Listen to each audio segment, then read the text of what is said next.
Hi and welcome to the Lefty Warhammer newbie.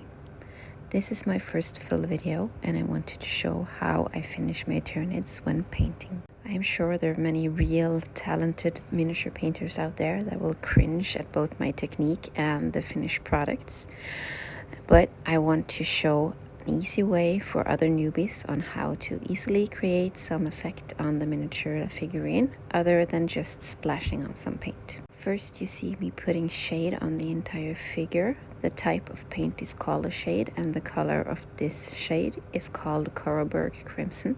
The shade will slide into all the nooks and crannies of the figurine to, as the name says, create a shade effect.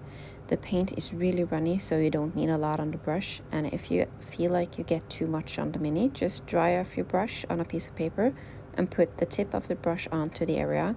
The brush will suck up the excess paint. I prefer to add the shade on all the white parts of my tyrannid. The mini turns quite pink crimson, but it will get better when I continue with dry brushing.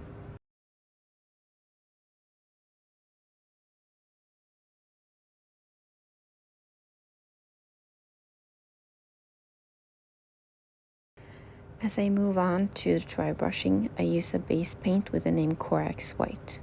I personally prefer to use a paintbrush that's thick where the hair is a little short.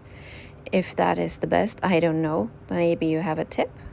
I barely dip a dry brush in the paint before I remove what I think is all the paint on some paper. You see I'm checking it on my hand. That's not recommended, but it was difficult to see if it was enough removed when I had white paint on white paper. When I think it's good enough, I start carefully brushing the mini. I start on the dark purple on the back and on the legs of the mini. The paint will set on the tops, if you call it, on the mini, and that will help me on the fleshy parts. When I dry brush all the pink parts of the mini, it will make the high points of those parts that perhaps had gotten a tad too pink lighter, while the shade effect remains in the nooks and crannies.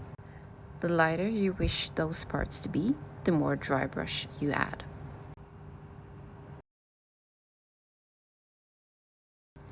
And this is the finished results.